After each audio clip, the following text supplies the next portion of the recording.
चाहे रीढ़ भल चाहे कर्जा भल, अब अपने वो घरे हो गई नी। अब हमार टेंशन दूर कासे कि इतना दिन सब कह रहे तोरे नंदिया के बिया ना होता, तो नंदिया यहाँ मुँह मारा था, तो नंदिया वहाँ मुँह मारा था। अब हमार घर दूर हो गए। अब वो ऊपर का खेत बेच देली, चला अपन इज्जत घर का अगर बचल होगा तो बहुत कुछ बाटे। जहाँ इज्जत नहीं वहाँ खेत बाड़ी का करब। चला आज न कल अगर पैसा हो तो दूसरा ले लेबे। अब उनके भैया 30,000 नगद दे देली, गाड़ी दे देली, अंगूठी सिकड़ी कुल दे के अब उतरिंग हो गई ननद से। अब का करब, अब उन अपने भगवान कर अपने राजे सुहागे रहा। अब ओकर कर्जा भराइल करी। ए भौजी हम वो घरे हम न जाबा को है बहनी, अब वही इतना रुपया लगा के तो हाँ हम विदा करे। हाँ भाई तू गईलू है, अब वही देखा तू खेत बेच के कैसे तू भाग के आवत हूँ। ए भौजी हम वो घरे हमार ना बीती जल्लू तो का तो दूसर भतार खोजी।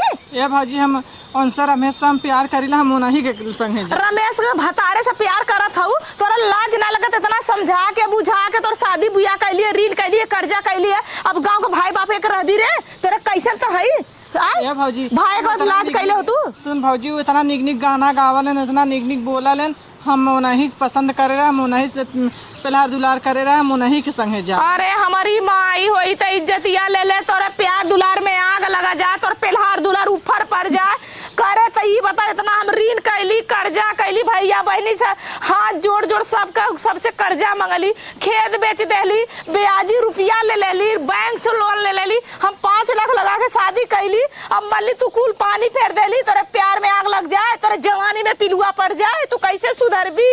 पहले भाग गई होती, हमारी इज्जतिया कब री गल हो। ए भौजी काहे इतना ताना में ना मारा। अब दू घरे का इज्जत जाई, एक घरे नहीं। अरे वो रुपया पैसा लगा के बिया कैले से रेडी रहना तो है ना ही नुकुर का करे। तोरा लाज ना लगत रे तो उससे बिया करबी, तोर चच्चा बाप लगिया पदे में आय नहीं। हम उन्हीं से बिया करब भौजी, हम उन्हीं के लगे जा। कहां मुंह देखाइबू, तोरे मुंह में आग लग जाए, तोरे शर्म ना लगत हुआ। ए भौजी हम उनसे प्यार कैले है। तोरे प्यार में भूत में आग लग जाए, तोर प्यार भूत जो चढ़ल ना, तोर प्यार ना बढ़िया से ना तार सर्विसिंग कैसे भर जाएगा वो। ए मोर भौजी हम उन्हीं के लगे जब हम केहू किया ना। देख हमार बात मान, जो इज्जत से मर जा से वही घरे जो, और नहीं तो ना तस्ता समझ ले हमारे पास इतना ना रुपया है ना धन है ना दौलत हुआ। मार दो तू नाक कटा देता हूँ, कुंवार रहलू तो कतो वहाँ मुंह मार दू, कतो ऊ छड़ने वाली डाकत रहलू। उन्हीं के जाम ने हम कतो फांसी दामा लगा के मारे। तू मार काहे ले जाती, तू का करे मुंह दिखावत है, तो मुंह दिखावा काबिल ना ही हर जाइए बा। त नाना भाई के दुश्मन है रे,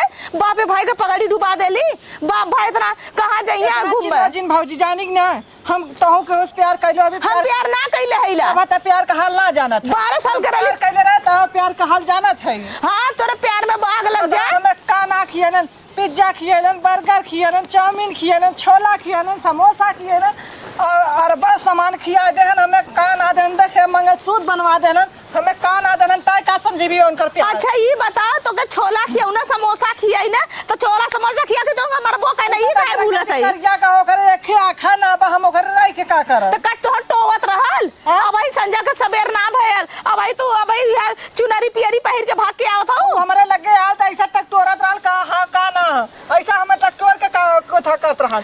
एन हन त अपन खूब निका हम सजाए बजाए रहत हन। तो सजाए भाग काहे ना गईली। हम जब भी जाब त हम उन्हीं संगे जाब। तो हम रमेशों का खड़ा फूक देब जर देंगे तहू के। नहीं भौजी कुछ भी हो जा हम उन्हीं संगे जाब। अरे हमारी माई हो माई, अब इज्जत नहीं बची। हम उनके संगे मत जा। अरे हम कत्तो जाए के ना घर दुआर छोड़ दे तो सुधार जो, बिना मतारी कही तो सुधार जो, काहे तो ना मानत है भौजी।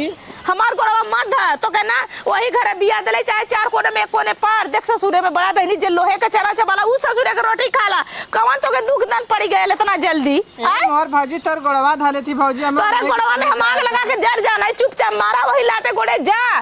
तो हम भैया बताओ गांव पूरा हमर का कही, कितना हमारी इज्जत जात हो। ना मनबी भौजी, नहीं हम ना मान, हम जात है हम उन्हीं संगे जाबा। केकरा साथे जाईबी भौजी उनके तू संगे जाईबी। नहीं उन्हीं संगे जाबा। हम तो के कह देत है तू हम सुधार उन्हीं जो संगे जाब जा दे। अच्छा ना हां यार हरा के साथे रहो, और नहीं तो हम बढ़िया से बताई तोरे प्यार में आग लग जा, तोरे प्यार में भूते में, तोरे प्यार में ऐसा मत करिया प्यार दुलार ओना फुकाउलू के बताई छिन रहू के। एको गांव भरे के बहिन बिटिया छोड़त है और के लाज ना लगल है कि अपने गांव के इज्जत ले है। भौजी ऐसे काहे करिया आवत है ओना बहुत। रमेश ऐसे न पानी में लड़का हुआ देना, बंडा में लड़का हुआ देना। तू का जाना थी हर गांव में हर जगह छिटकौले है उ बंदा हमें लड़का हो आए रहन उनके हुक ना होइले रह हाय हो माई उनका जन्म ले मेरे पेट में लड़का अरे हमारी माई हो हम माई काफी जाता मन है संगे जा अरे मोरे बापा इधर नकिया कटाए देले सो मैया अब का होई जाए हर जाई आऊ तो कर रहा ना देव घरे में सद भतरा छीना रो ये मैं जिया ना दे तो बेटा इतना रुपया लगौली इतना पैसा लगौली